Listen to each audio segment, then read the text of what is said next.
Lei de Incentivo à Cultura, Lei Rouanet. Realização: Ministério da Cultura, Governo Federal, Brasil União e Reconstrução. Produção: Prime Filmes.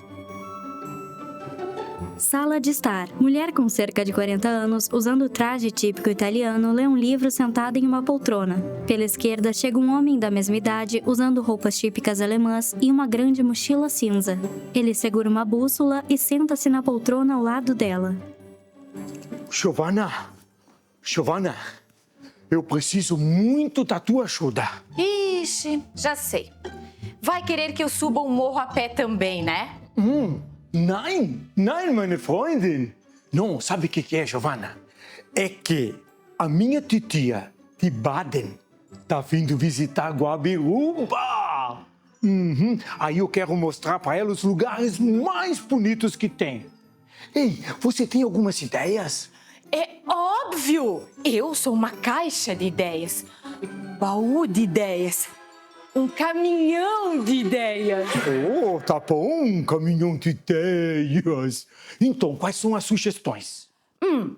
Em veritá, eu tenho uma ideia melhor ainda. O que será que é? Como assim? Surpresa! Confia na sua amiga das ideias e caminha. Animação. No centro há um pórtico com o nome da cidade Guabiruba. Abaixo dele são uma italiana, um alemão e elementos da cultura local. Guabiruba ontem, hoje e amanhã. Olá, amigos! Bem-vindos! No episódio de hoje, vamos falar sobre turismo. E para nos dar umas dicas bem legais, nós queremos chamar o nosso convidado, Andrei Miller. Willkommen! Podemos fazer umas perguntas? Homem branco com cerca de 30 anos. Andrei, a gente gostaria de saber o que você acha que faz de Guabiruba um lugar tão especial e único? O que faz Guabiruba um local único é a combinação de Guabiruba, da natureza com o folclore local. A gente tem muitas histórias legais em Guabiruba, como a do dragão ou a própria tradição do pense-níquel. Juntando tudo isso com a natureza exuberante que a gente tem, a gente se transforma num local praticamente mágico em Guabiruba. E há quanto tempo nossa cidade começou a ser vista como um destino turístico? Acho que ela já vem sendo vista como um destino turístico há bastante tempo. Na verdade, como um potencial turístico há bastante tempo. Mas como um destino, a gente está vendo essa realidade acontecendo agora, nos últimos anos e, de fato, agora mesmo, nesse momento, com as novas hospedagens saindo e a circulação maior de turistas na cidade. E o município oferece, assim, algumas possibilidades de turismo, né? Por exemplo, ecoturismo, a gastronomia, também o turismo religioso, né? Você poderia falar para nós um pouco sobre isso? Sim, a gente tem, como você mencionou, o ecoturismo, é uma das principais do município, né? É um turismo que acontece o ano todo, seja no inverno mais para a parte de montanhismo, né? Principalmente as trilhas de morros. Já no verão também tem as trilhas para cachoeiras, né? Tem esses dois tipos, né? A gente tem aí mais de 20 quilômetros de trilhas sinalizadas que ajuda os turistas a fazer essas trilhas, né? A gente tem também o turismo cultural, que é bastante forte no município por causa das nossas tradições, da nossa cultura, né? Isso através das manifestações culturais ou até mesmo de algumas rotas, né, para ver os patrimônios históricos ou para a Rota do Chocolate, por exemplo, e outras tantas tradições que a gente tem no nosso município. Questão da religiosidade também, como o Morro São José, o Morro Santo Antônio, né, alguns oratórios, né, a gente tem várias rótulas em Guabiruba com oratórios. Andrei, a gente sabe que o povo guabirubense é bastante trabalhador, mas também pode-se dizer que são bastante acolhedores. Você acha que isso favorece o turismo local? Sim, as duas coisas estão diretamente ligadas no turismo, né? Porque quando o guabirubense começa a trabalhar com turismo, essa mesma dedicação e atenção que ele tem no trabalho se volta para o turismo, para atender bem, para acomodar bem esse turista. E quais os lugares de beleza natural você recomenda para os visitantes conhecerem em Guabiruba? Certo. Para os visitantes conhecer, para quem ainda não conhece Guabiruba, a gente indica as trilhas principalmente as sinalizadas, né? Como o Morro São José, o Caminho das Minas Abandonadas, né? E o Morro da Gueba. Essas três trilhas podem ser feitas, né? Sem guias, podem ser feitas de forma autoguiada, né? Porque elas estão sinalizadas. E quais construções e patrimônio histórico os turistas deveriam visitar? Certo, a gente tem essa pequena rota em Chaimel, com algumas casas em Chaimel ainda, onde podem ser vistas.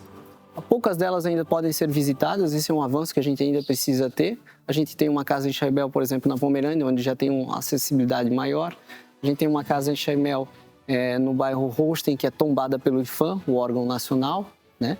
E a gente tem algumas outras igrejas antigas preservadas, como a Imaculada Conceição, no Lajeado Alto, né? Também ali do lado o Museu Italiano, onde a gente tem um acervo histórico ali da comunidade italiana. São esses os principais locais que eu indicaria. E quais atividades os turistas não podem deixar de fazer?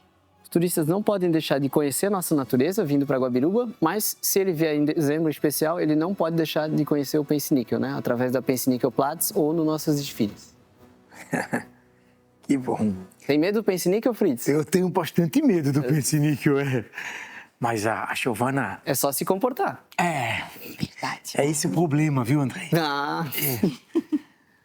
E, André, quais são aqueles eventos culturais, ou se não festivais populares de Guabiruba que atraem mais os turistas? Certo, a gente tem... Guabiruba é uma cidade de muitos eventos. A gente tem muitos eventos legais em Guabiruba, né? A gente tem, por exemplo, o maior evento da cidade, que é a Festa da Integração. A gente tem um evento que mais traz turista, que é a Pense-Níquel Platz, né? A gente tem outros eventos que também trazem bastante turista, como a Festa Italiana, né? O Teatro Paixão e Morte, apesar de não ser uma festa, é um espetáculo que atrai turistas, né, de vários locais do estado. E a gente tem outros pequenos eventos que também trazem pessoas da região, como a própria Biergartenplatz, a Stadtplatzfest, né? Alguns eventos menores, mas que também acabam atraindo turistas. Digamos que um turista chega até Guabiruba, ou então um morador de Guabiruba queira saber mais sobre o turismo. Como é que ele acessa essas informações? Certo, ele pode acessar o portal do turismo online, no site da prefeitura, né? Ou também, lá no portal de entrada da cidade ou na prefeitura, tem uma caixinha com o guia turístico ali dentro. Está sempre sendo alimentada, então se ele parar lá no portal de entrada para bater uma foto lá com o portal e com o Pense-Níquel, ele já pode pegar um mapinha ali para ele. Bem que a gente podia pegar um desse, né, Giovana? Tem alguns lugares que a gente ainda não conheceu na Guabiruba. E, André, você acha que o turismo poderá se tornar um dia um dos pilares da economia do município? Sim, acredito que sim. Acredito que o tempo vai mostrar que ele vai ser um dos principais pilares, né? Isso já começou a acontecer e Guabiruba tem muito a crescer nesse sentido, principalmente agora, nos últimos anos, com a aquisição do Parque Municipal, onde vai ser o futuro Parque Municipal de Guabiruba. Deve desenvolver toda aquela região, né? O Parque Municipal é uma área com 800 mil metros quadrados, tem 7 cachoeiras lá, tem uma antiga usina, é uma das primeiras usinas do estado de Santa Catarina, né? E isso aí tende a desenvolver muito a nossa região. E, André, qual é o seu lugar favorito no município de Guabiruba? Aí me pegasse. André ri. O meu lugar favorito é o Lago Azul. Eu acho que caminhar até lá é um local... só a própria caminhada até lá já te faz sentir em outro mundo, outro universo, só de tão leve que você se sente. Aquela água gelada também refresca a nossa alma. E sem falar na beleza daquele local, daquelas cachoeiras, né? Daquele caminho onde a gente vai até chegar no Lago Azul. De volta à sala. E depois de visitar as capelinhas, nós podemos visitar o Morro da Gueba. E também passar na Cristalina, conhecer as cachoeiras, a Lagoa Azul. Good! Giovana, também não esquece o Morro São José. Só aí nós temos um problema, Giovana. Como é que nós vamos chegar lá? Nós estamos sem carro. Você tem uma solução? De barco. Good! Perfeito, Giovana! Mas é um morro, né, Giovana? De avião. Agora sim, eu concordo, Giovana. Mas onde é que nós vamos conseguir um avião? Eu tô brincando, né, Fritz? Vamos a pé. Assim, podemos ir conhecendo a natureza. Não! A pé eu não vou, não. De novo, não. Fritz, deixa de ser preguiçoso. A sua tia vai amar Guabiruba. Acho que ela vai gostar sim. Guabiruba ontem, hoje e amanhã. Dragão em animação passa pela tela e sopra fogo.